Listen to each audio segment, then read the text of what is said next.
Justin Crawford here with Bold TV, and you guys may have seen our guest today, Robbie Jones, who has been in a variety of different shows, movies. Acting is your game, man, and we're so excited that you're here to talk about it with us. Comes from Sacramento, hometown. Yes, sir. But you're based in Los Angeles now, and you came all the way to New York City just to see us, and we're so glad to have you. Well, thank you. I'm glad to be here, man. It's great. Totally, and most importantly for you, though, you're promoting American Dreamer. Yes. Right? You're with Jim Gaffigan, which both of you guys are icons in terms of when people think of Hollywood movies, right?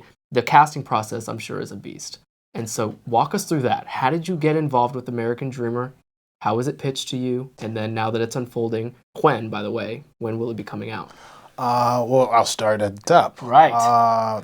The first time I was sent the script, and I read the script, and immediately I just gravitated to it. I was like, get me on phone with the director. I got to meet this guy. I got to find out who wrote this and why, and I love this character. I got to be involved.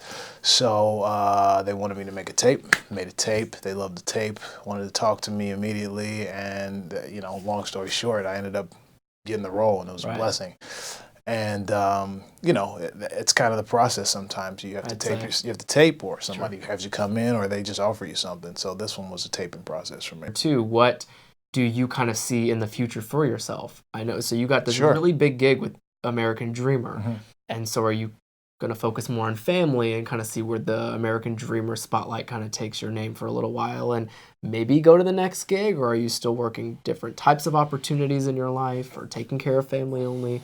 What's going on? Well, it's always a balance. I just shot a movie in Fiji. It's called Fantasy Island. It's a reboot. Fantasy Island is coming out next year. Sure. And I brought my family with me. We were there for a month. Oh, nice. And I was shooting in Toronto doing DC's Titans, and that has just recently dropped a few days ago. So I've been taking my family with me and working, and so the work-life balance has been great because... How does the wife and kid feel? They love it. My daughter's 17 months. I don't have to pay for her tickets yet. Right. Just carry her on. She can just... She's almost luggage. Right. That's okay. She's fantastically beautiful, precious luggage. Luggage, right? But she rides with us, and so she has a lot of stamps in her passport already. I'd say. And I've been able to keep my family close to me while I'm working, so it's really been awesome. Wow. What does your family back home in Sacramento think of all these things that have happened to you since basketball even, right? So that's huge. Already to start playing international basketball, but then pivot into acting. Your family must be always thinking, man, Robbie's the star child. Nah, I wouldn't do that. But they're really excited. They love when I have new projects, and they've been always my biggest fans and biggest supporters. So I'm actually going to do a screening in Sacramento this coming week of American Dreamer just for my friends and family and people in Sacramento. So that thing is going to be packed out. I'm excited to bring the movie home and show it to the family and fans and friends there. So wow, yeah, it's a great thing. Home away from home, right? You had to be filming this entire thing, and that's long hours, long days away from people, right? And let alone the lifestyle that you've lived, obviously, all these years. Now you're going to take it back. Oh yeah, it's great. It's a great thing. That's good. Before we wrap up here, I want to really ask you about how you think people can find work-life balance, really creating a career for yourself. It seems as you've done that, and not only carrying the baby as luggage, right, as beautifully precious luggage, but what tricks and tips do you have for people who are trying to create a balance or a morphing balance where you kind of create a career for yourself that also blends your lifestyle into it? Actors are known for that. Sure. Your life is becoming an actor. Like you'd said, people were scoping into you as camera folks and just trying to get a picture of you. That's your lifestyle as well, because you're not on set when that happens. You're out to dinner. Right. And so all these years, what tips and tricks would you really have for people who are trying to get a really nice, fine balance of, happy, healthy career life? I think it's all about perspective, honestly. You have to decide what's most important to you. Is acting most important to you, or is your life and your life away from acting most important to you?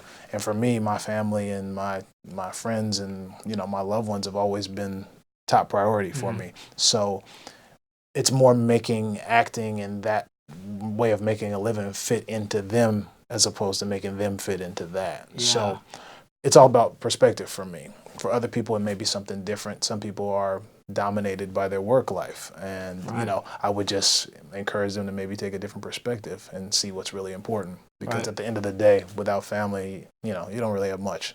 And it's kind of cool as an actor, though, Robbie, that you can take a lot of the stardom, I'd say, right? I'd say celebrity and fame, but we use that often. Stardom that comes with what you've done in your career and how you've made a living and lifestyle for yourself, and you're able to share that with family, right? How's that been? You're able to say, like, yes, I've been in these shows, yes, I've been in these movies, but most importantly, you can share those experiences, the red carpets, the premieres. You're about to take that back home to SAC, right? That's cool. It's a lot of fun. I've never been the guy to be like, yo, I did this. I'm so cool. Let's share it. I've always just been like, hey, this is happening. So I want all my loved ones to be a part of this with me. I had the last film that I had, the Temptation movie, I had a Sacramento premiere, had some celebrity friends of mine come out and walk a red carpet in Sacramento and bring that home for people who had never seen that before. So that was really fun and a privilege to be able to do that. And just little things like that just make it really, you know, it's fulfilling. When you start building that kind of career for yourself too, which is awesome.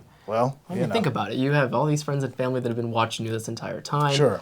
And then most importantly, the fans, the people who watch you off their screens.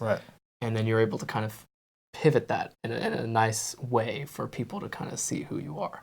Just like we did here at Bold, right? Able to share another part of Robbie Jones.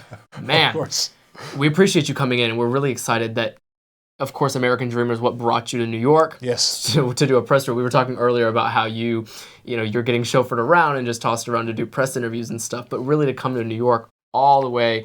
We appreciate your time. And we really thank you. Good luck. Thank you so much. It's a pleasure to be here. Good luck with the premieres, the SAC premiere. I'm excited to see how that goes. Thank you. Everybody, please follow Robbie on social. If you could toss out your Instagram, if you have a website, any place where people can find more of Robbie Jones. Well, I'm on Instagram at Robbie Jones Online, and I'm on Twitter at the Robbie Jones. That's it. Yes. Thank you for coming and seeing us. Thank you. Good luck. Yeah, pleasure. And can I say go Hellcats? Maybe not. What was the thing? It wasn't Punch this. This is more of like It was Punch It. Oh, really? Yeah, it was like Hellcats, Punch It. And everybody would put their little fists in or whatever. Let's not go back there. Come on, one time. Can we can punch it. Hellcat Punch It. We can punch it. Boom. We can punch it out. Boom. We can punch it. That's it. Tell Ashley Tisdale we did that.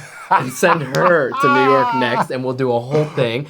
Okay, so I forgot to mention, here's my shameless plug. Plug it. Tag at the end. Okay. When I was a cheerleader, this is about the time that I started watching Hellcats, when it came out with the season 1.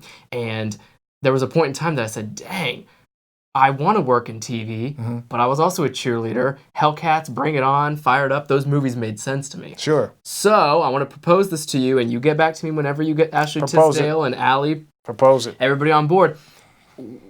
Let's build something in the future. And I want this video to be my standing proposal to you. Okay. Another show or another premiere of some kind. We can go one season. We can go one episode. Okay. Robbie, I'm begging you. Okay. One episode where we bring back Hellcats. Oh, boy. Boy, oh, boy. That's a big ask. I'll help produce and do everything with it. You guys just bring all the skills. The craziest part is they're trying to do a reboot. From what I've heard. See? I believe spoiler. That they are my proposal led to a spoiler. It happened. Because of this interview, they're trying to do a reboot. That's it. No. But they probably already I think they've been trying to figure out a way to make Hellcats happen again in some way. Because it's picked up fire. They started showing it on CWC, and people have really fallen in love with the show. Years later. Now they want to bring it. Well, we've done it with 90210. We've done it with they remake everything nowadays. Bring back Hellcats. Hey, that's the headline hashtag for this interview. Bring back Hellcats. Bring back Hellcats. That's it. Robbie, thank you. I'm 100% in. Thank you. Thank you.